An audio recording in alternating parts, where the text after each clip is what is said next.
apakah diambil toilet atau kagak, karena kan dengan check-in baru jam 2 malam anak-anak udah capek banget kan, udah lelah kan. Karena kan dari kemarin venue ke Manila itu kalau jauh banget, kalau kata Boy itu sekitar 8 jam. 8 jam tuh berarti Jakarta Jogja kan kalau naik kereta. Iya. Nah kalau gue ngeliat kalau yang 12 pemain berarti libero cuma satu nih kemungkinan, nggak dua. Libero satu, setter 2, Middle blocker 4. middle blocker 3, 3. outside hitter 4, 4. opposite 2. Tuh, itu kalau gue lihat. Plus katanya official juga cuma 3 yang diberangkatkan. Pelatih. Nah pelatih, nah 2 lagi nggak tahu nih siapa nih. Coach Nur sendiri kemarin juga ngomong, sebetulnya Kamboja tidak istimewa. Serangan mereka mau nonton dari posisi 4. Ya cuman memang anak-anak memang lagi di bawah performa terbaiknya. Akhirnya ya kita harus mengakui keunggulan Kamboja. Halo Volley-mania, bincang volley Sportase official. Jangan lupa like, subscribe, dan komen. Dan sebarkan konten ini kepada Volley-mania di seluruh pelosok Indonesia.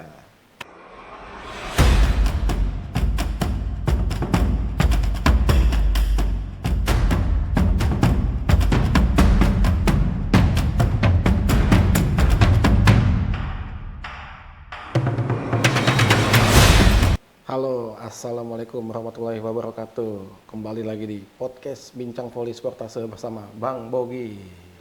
Selamat Mak. Salam volley. Salam volley. Salam volley mana? Gini? Gini aja lah, salam Oke. volley. Ya salam olahraga ya. Oke, Bang Bogi. Setelah juara AVC kita nih, Timnas Volley Putra kemarin kalah lawan Kamboja nih, gimana Bang Bogi nih? Apa yang ada di lapangan nih, info-infonya apa nih Bang Bogi? Mengejutkan ya, boleh dibilang ya kekalahan kemarin. Emang setelah kita juara AVC, saya melihat ya banyak tim-tim terutama di Asia Tenggara ingin mengalahkan Indonesia. Pasti itu yang pertama, pasti kan. Terlepas dari kekalahan kemarin, ya kalau saya pribadi melihat sisi positifnya ya. Saya nggak mau melihat sisi negatifnya. Saya nggak mau bilang anak-anak Farhan Halim dan kawan-kawan bermain jelek, saya nggak mau bilang begitu. Tapi kalau saya, menurut saya, ya mereka memang tidak sedang dalam performa terbaiknya ketika di final. Itu kan main malam, minggu malam. Siangnya kan kita ada acara di Sentul, pelepasan tim putri untuk Civic juga. Civic Cup sekarang. Civic dulu. Oh, Civic Cup. Sama sih, cuma ganti nama. Pak Imam juga sudah mengingatkan bahwa Kamboja tidak boleh dianggap remeh. Dia bisa jadi kekuatan baru, terbukti di semifinal mereka mengalahkan Thailand 3-1 kan. Nah, itu sudah disampaikan Pak Imam di siangnya, dan dia mohon doa tim bisa mengalahkan, tapi ternyata kan secara perjalanan kita kalah. Saya sendiri melihat ini suatu hal dari segi positifnya, bahwa emang masih ada pekerjaan rumah yang harus dibenahi oleh Thailand dan anak asuhnya setelah juara FVC Cup. FVC, ya kan? Apa tuh? Kalau dari kemarin Coach Nur bilang ada 4 asisten Coach Nur ya dari kekalahan kemarin. Ada yang bilang bahwa kemarin Kamboja tampil gila segala macam lah gitu. Kalau menurut saya tampil gila juga enggak ya. Kamboja menurut gua ya mereka tampil bagus, cuma kitanya aja sedang dalam performa tidak baik. Pertama dari segi mental mereka naik setelah mengalahkan Thailand di semifinal gitu loh. Mental mereka naik segala macam, kepercayaan diri mereka naik, apalagi di game pertama start mereka bagus banget kan. Filipina. Si Kambojanya ini. Filipina. Kita ini tertinggal, apalagi sempat tertinggal hampir 8 poin kan, sebelum anak-anak juga akhirnya mulai menemukan ritme. Sempat sama 20-20 loh, sebelum akhirnya kalah 25-23 di set pertama. Di sini lihat mental Kamboja lagi bagus-bagusnya, tapi mental pemain kita juga menurut saya juga tetap bagus. Mereka mampu mengejar setelah tinggal 2-0, mampu menyamakan 2-2 kan dengan merebut set 3 dan 4. Ini membuktikan mental kita juga bagus, cuman ya kita tidak di dalam performa terbaik. Dan itu terlihat di set pertama dan kedua, Boy Arnas jauh di bawah performa terbaiknya. Serangan dia tidak bisa tembus, banyak mati sendiri. Begitu juga Farhan. Kita ingat di fase grup lawan Kamboja 3-0 ya. 3-0. Farhan ketika pertama soft di set pertama langsung dapat 5 poin servis as. Begitu juga dengan Hendra. Nah kemarin itu mati semua, boleh dibilang.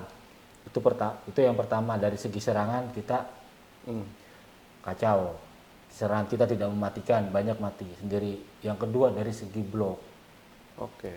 Banyak blok kita ketinggalan. Kita mulai set ketiga, set keempat kita mulai perbaiki tuh.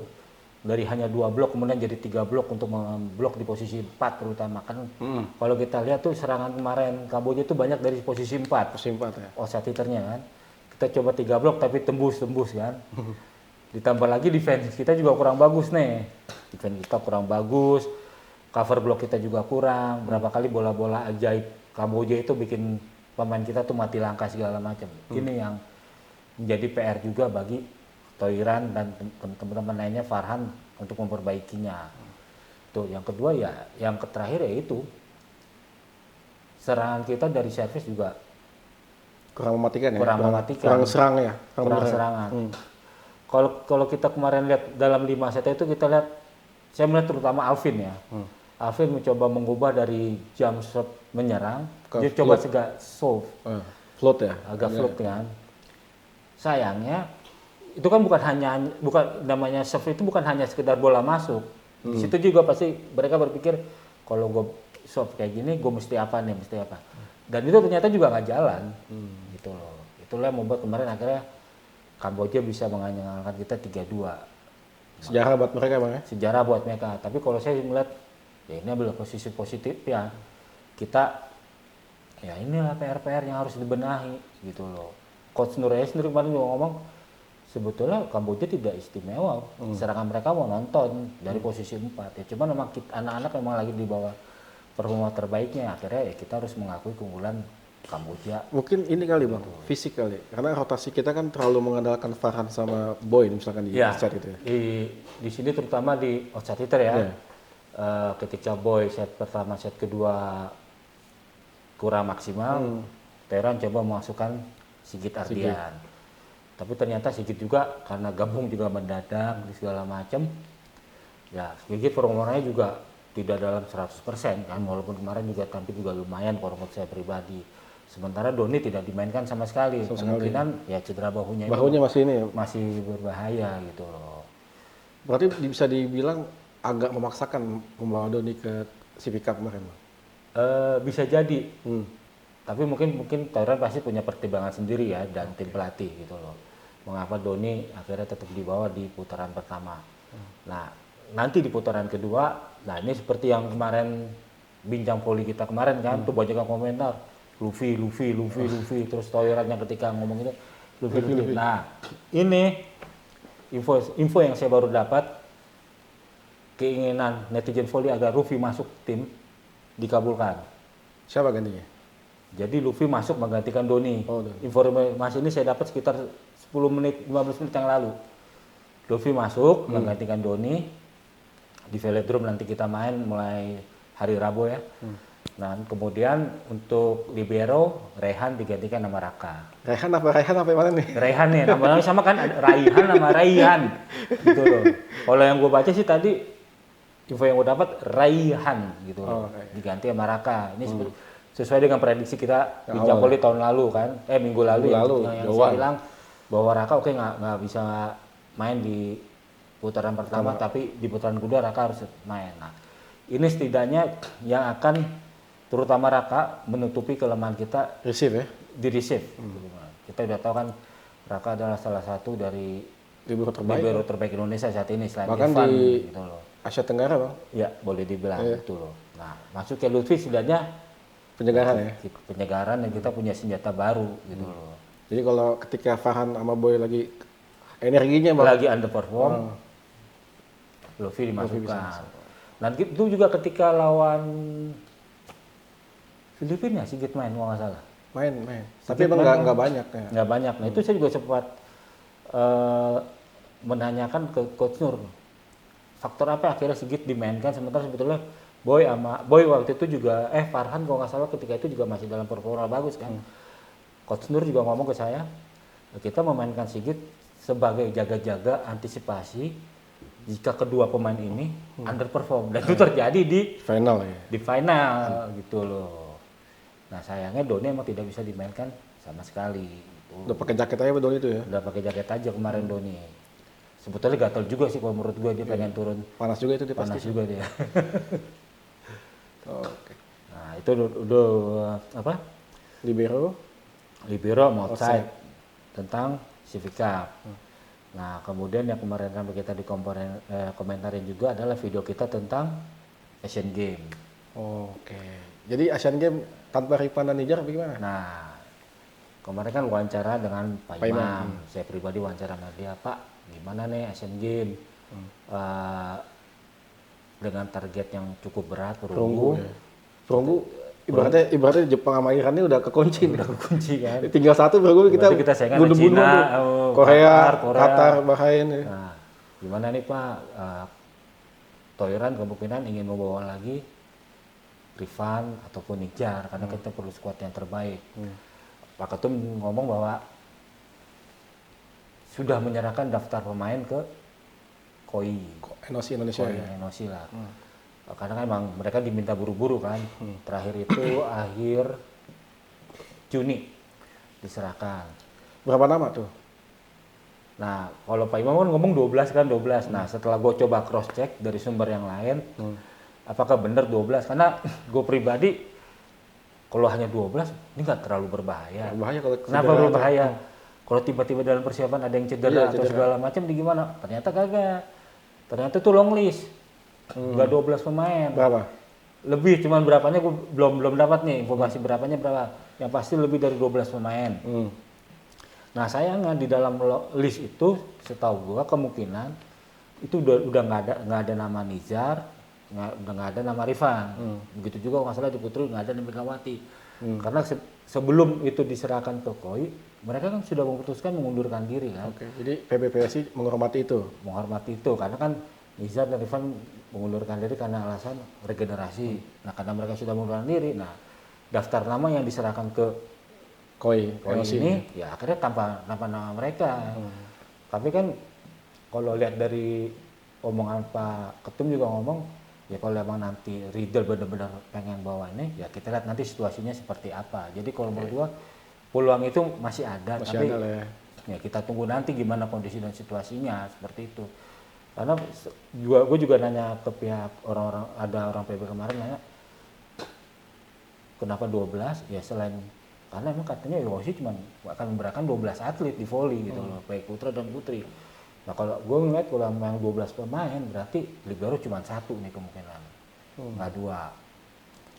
Libero satu, setter 2, Middle blocker 4. middle blocker 3, 3. Outside outside hitter 4, 4. opposite 2.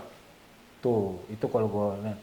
Plus katanya official juga cuma 3 yang diberangkatkan. Pelatih Nah pelatih, nah 2 lagi nggak tahu nih siapa nih. Statistik, apakah dokter atau asisten atau asisten gimana? atau Kita belum fisik tahu. ya. Tapi insya Allah itu akan gue update minggu depan lah. Gue bisa, mudah-mudahan bisa dapat info terbaru tentang long listnya ini siapa aja pemainnya, berapa jumlahnya, dan ada kemungkinan ya Rifan Nizar ini bisa masuk ke nama yang situ. Rifan sih Bang, kata kan Asian Games ini main di Jepang gitu ya. Iya, Dia kan udah tahu banget kulturnya di Jepang tuh gimana, lapangannya kayak gimana, dia udah paham banget itu di situ. Iya karena Atmosfernya dan lain-lain kan itu ngaruh juga tuh Bang. pengaruh Sekelas banget. Asian Games Bang ya. Benar, pengaruh banget. Dan ya kita harus akui emang Rifan saat ini masih yang terbaik untuk posisi opposite gitu loh. Nibras kan masih baru, Rama pun juga masih baru, jam terbang mereka juga masih sangat minim lah. Dauda Dauda di bawah kalau menurut gua. di bawah dia kemungkinan. Enggak di bawah. Nggak di bawah. Nggak di bawah. Kenapa akhirnya nih gua ungkapin di sini ya. Ketika EVC itu kan Dauda masuk. Nah, Dauda itu adalah pilihan dari pelatih Sergio Veloso ya. Veloso. Tapi ketika main di sana, Dauda ternyata tidak dimainkan oleh Thailand. Thailand gue milih Nibras segala macam. Yang sebetulnya dia offset ya waktu itu ya. Outside. Tapi akhirnya Thailand gue milih Nibras. memainkan Toira di Bras memainkan sebagai opposite. Informasi yang gue dapat adalah ya emang udah agak kurang ya kalau menurut. Apa kurangnya dari sisi apa? Setter ya Samator kemarin siapa namanya? Yang dari Kuba. Tabuada. Dia kan kemarin dipakai sama Garuda Jaya kan di FVC, main club. Ya. Garuda Jaya ngomong bahwa Dauda itu kayak semangat juangnya, rasa tanggung jawabnya segala macam itu agak kurang. Mungkin karena masih muda banget apa gimana? Bisa jadi. Jadi ibaratnya kalau spike error atau segala macam tuh rasa bersalahnya, ininya tuh kurang gitu loh. Itu yang gue dapat, informasi yang gue dapat ya. Nah, sementara ini Bras dipuji sama penduduk ini. Bilang ini Bras bagus, dia gini. Nah, itu yang mungkin yang jadi pertimbangan mengapa Toira akhirnya ini Bras. Dan dia kiri tidal kan? Tidal opsi pukulannya itu emang susah agak tebak. Ya untuk netizen Poli apa yang gue omongin ini gue bukan untuk menghujat Dauda ya, tapi ini untuk menyemangati Dauda bahwa kekurangan dia tuh di situ. Dia masih muda, masih punya potensi. Tapi masih bisa harus bisa memperbaiki itu. Kalau dia emang ingin balik lagi masuk ke timnas, ya buktikan bahwa penilaian itu, oke, gue bisa berubah gitu loh. Ini sebagai kritik positif aja, bukan saya mau hujat, tapi ini ya info yang gue dapat kenapa Dauda akhirnya dicoret untuk CV Cup segala macam itu yang gue dapat pertimbangannya seperti itu. Tuh. Jadi ya kita tunggu nanti aja CV Cup kedua di Velodrome. Gimana nih Velodrome, kita pasti menang apa wajib menang apa gimana nih? Wajib lah, main di rumah sendiri. Tuh 15.000 penonton loh. Tiket kayaknya disediakan. Tiket katanya hampir sold out ya? Apa belum? Kemarin kan kalau kata Om Jul, ketua panitia Julfansyah, tiket sudah mulai jual online sejak Jumat. Dan itu kayaknya sih untuk yang benar-benar pecinta voli ya, itu udah banyak tiket itu dikejar. Makanya dia untuk tiket box nggak terlalu banyak.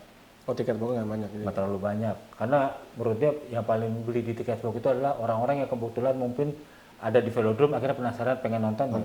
Tuh kemarin gua ngobrol sama Om Jul dan dia berharap untuk pelaksanaan ini berkaca tahun kemarin bisa lebih baik. Itu makanya jumlah penonton kapasitasnya kan akan coba dimanfaatkan lebih banyak dari 13.000. 15.000 ngeri sih. 13.000 tahun kemarin jadi 15.000. 15.000 tuh kayak Indonesia Arena bang. Nah iya. Makanya kan. Kiri juga itu. Dan dia juga ngomong, nanti untuk media jauh lebih baik dari tahun kemarin. Gue udah siapin yang bagus. Terus akhirnya gue kasih usulan, Om, kalau bisa musola. Susah ya? Susah Om. Jauh ya? Agak ke depan gitu ya? Bukan ke depan, kecil kan? Yang di bawah, yang dekat pintu masuk pemain. Gue bilang kalau bisa musola di luar aja Om, kayak Indonesia Open dulu. Jadi bikin tenda putih gitu? Bikin tenda aja di luar. Jadi kita sholat pun bisa sekalian banyak. Karena kan apa? Ya kita main jam 7.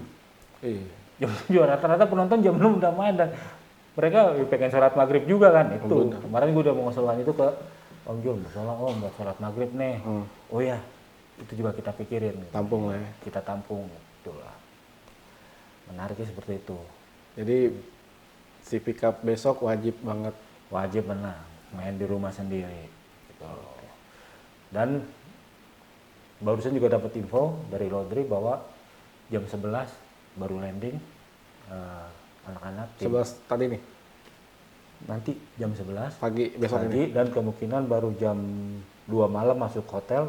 Nggak tahu nih apakah besok pagi, menurut jadwal yang gue dapat besok ada latihan pagi di Velodrome, apakah diambil toiran atau kagak, karena kan dengan check-in baru jam 2 malam anak-anak udah capek banget kan, udah lelah kan, karena kan dari kemarin venue ke Manila itu kalau jauh banget, kalau kata Boy itu sekitar 8 jam. 8 jam tuh berarti Jakarta Jogja kan kalau naik kereta. Iya. Jakarta Jogja.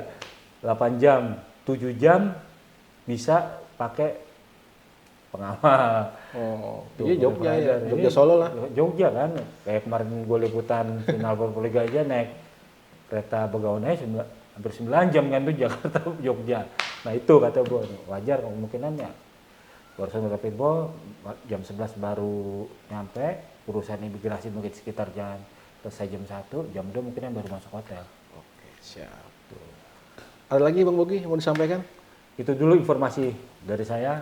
Mudah-mudahan kita bisa update lagi buat para pecinta voli Indonesia. Informasinya mudah-mudahan daging semua dan bisa memuaskan Anda juga. Tulis saran untuk kita apalagi yang mesti kita update Improve apa nih yang... yang Anda perlukan. Mudah-mudahan kami bisa mewujudkannya untuk para pecinta voli Indonesia. Oke, siap. Ya, sebenarnya cukup Bang Bogi ya. Ya. Terima kasih banyak. Salam apa Bang Bogi? Salam voli. Salam voli. Oke. Terima kasih banyak. Assalamualaikum warahmatullahi wabarakatuh.